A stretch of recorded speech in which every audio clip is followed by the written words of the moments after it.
میں ہے، دست قدرت میں ہے، اور کائنات کی کوئی چیز بھی اس کے اختیار سے نکلی ہوئی نہیں ہے۔ اللہ تبارک و تعالیٰ نے موت اور حیات کو، زندگی کو اور مرنے کو اپنی طرف نسبت دی ہے اور فرمایا ہے کہ زندگی دینے والے ہم ہیں، مارنے والے ہم ہیں، اور کوئی دوسرا نہیں ہے۔ قرآن مجید کی متعدد آیات کریمہ ہیں کہ جن میں اللہ تبارک و تعالیٰ نے بتلایا ہے کہ ہم جو بھی کام کرتے ہیں ڈائریکٹ نہیں کرتے ہیں، ہم انڈائریکٹ سارے کام کرتے ہیں، اور باپ کے ذریعے سے رکھا، وہاں بھی فرشتوں کو حاکم بنایا ہے۔ یعنی جتنا بھی سسٹم ہے، جتنا بھی نظام ہے، پورا کا پورا نظام یہ ہے کہ اللہ تبارک و تعالیٰ ڈائریکٹ کوئی کام نہیں کرتا ہے بلکہ انڈائریکٹ سارے کام کرتا ہے۔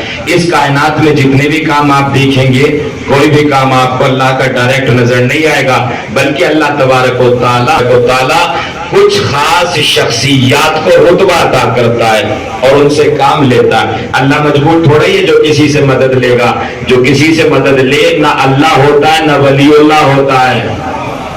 ولی اللہ اور اللہ کی صفت ہے، جو اللہ ہے اور اس کے خاصان خدا ہے وہ کسی سے مدد نہیں مانگتے۔ ایک سلوات پڑھیں محمد وآل محمد۔ بڑی عظیم بات ہے آپ حضرات کی خدمت میں آگے آجیے، تھوڑا اختیار میں رکھا ہے، زندگی بھی میں عطا کرتا ہوں، موت بھی میں دینے والا ہوں۔ تو کیا اللہ نے زندگی اور موت کا ذمہ بھی اپنے سے لیا؟ نہیں، قرآن مجید میں 10 آیتیں موجود ہیں جن میں اللہ فرما رہا ہے کہ ہماری طرف سے کچھ خاص فرشتے ہیں جو یہ کام کرتے ہیں، زندگی دینے کا بھی موت دینے کا بھی یہی کام کرتے ہیں۔ کون کرتے ہیں؟ فرشتے، یعنی اللہ موت اور حیات کا کام بھی خود نہیں کرتا ہے۔ فرشتوں میں کون ہے؟ فرشتوں میں جناب اسرائیل ہیں اور ان کے ساتھی ہیں، ہے نا، ان کے ساتھی ہیں بہت سارے کہ جو یہی کام کرتے ہیں۔ سب کے سردار کون ہیں؟ جناب اسرائیل ہیں۔ اللہ نے ان کی ڈیوٹی لگائی ہوئی ہے کہ جو یہ کام کرتے ہیں، ٹھیک ہے عزیزان محترم۔ لیکن اب مجھے یہ، جیسے ہی آپ اور ہم کہتے ہیں کہ حضرت علی علیہ السلام نے مردے کو زندہ کیا، تو لوگ کیا کہتے ہیں کہ بھئی حضرت علی نے مردے کو کیسے زندہ کر دیا؟ اب آپ مجھے یہ بتلائیے، فرشتے سارے کام کر رہے ہیں یا نہیں؟ فرشتے سارے کام کر رہے ہیں، موت دے رہے ہیں، حیات دے رہے ہیں اللہ کے حکم سے، فرشتے سارے کام کر رہے ہیں۔ اب ایک طرف فرشتوں کو رکھیے، فرشتوں کے سردار کو دیکھیے کون ہے؟ فرشتوں کا سردار ہے جناب جبرائیل امین، سارے فرشتوں کا سردار۔ فرشتوں میں 4 بڑے فرشتے، ان 4 میں سب سے بلندی پر ہیں جناب جبرائیل، اور وہ شاگرد کس کے ہیں؟ جزاک اللہ۔ شروع سے اگر آپ میرے ساتھ رہیں گے تو محظوظ ہوں گے، اور بڑی عظیم منزلیں طے کرنی ہے عزیزان محترم۔ بڑی اہم بات ہے کہ جو آپ اپنی اہم شخصیات سے مجھے کرنی ہے۔ آپ ملاحظہ فرما رہے ہیں کہ اللہ تبارک و تعالیٰ نے کس کے حوالے کیا؟ فرشتوں کے حوالے کیا۔ فرشتے کیا ہیں؟ حضرت علی کے در کے غلام، کبھی چکی چلائیں، کبھی جھولا جھولائیں، کبھی لوری سنائیں، ہے نا، کبھی بکری کا بچہ، کبھی بھیڑ کا بچہ، ہے نا، کبھی آہو کا بچہ ہرن لے کر آئیں، ہے نا۔ یہ سارے کام کون کر رہا ہے؟ یہ سارے کام فرشتے کر رہے ہیں۔ آپ دونوں کو رکھیے، ایک طرف امیر کائنات ہے، ایک طرف جبرائیل ہے۔ نسبت کیا ہے دونوں میں؟ ایک استاد ہے اور ایک شاگرد ہے، ایک استاد ہے ایک شاگرد ہے۔ استاد کی پاور اگر سمجھنا ہو تو پہلے شاگرد کی پاور سمجھنا ہوگی۔ آپ ملاحظہ کیجئے، جب فرشتے موت اور حیات دے سکتے ہیں کہ جو شاگرد ہے، تو پھر استاد کیوں نہیں دے سکتے؟ جملہ لیکن اس میں نہیں روکنا تھا آپ کو۔ اب آگے آئیے، منزل آگے بڑھ رہی ہے۔ اللہ تبارک و تعالیٰ نے کیا وہ رحمت للعالمین کر سکتے ہیں تو فوراً آپ اس سے کہنا کہ پڑھو قرآن مجید۔ اللہ تبارک و تعالیٰ ارشاد فرما رہا ہے فَقُلْ تَعَالَوْا نَدْعُوا أَبْنَاءَنَا وَأَبْنَاءَكُمْ وَنِسَاءَنَا وَنِسَاءَكُمْ وَأَنفُسَنَا وَأَنفُسَكُمْ۔ اللہ کہہ رہا ہے علی ہے نفس رسول۔ جب رسول کر سکتے ہیں اور رسول ہی سب سے افضل ہے تو نفس رسول بھی سب سے افضل ہے۔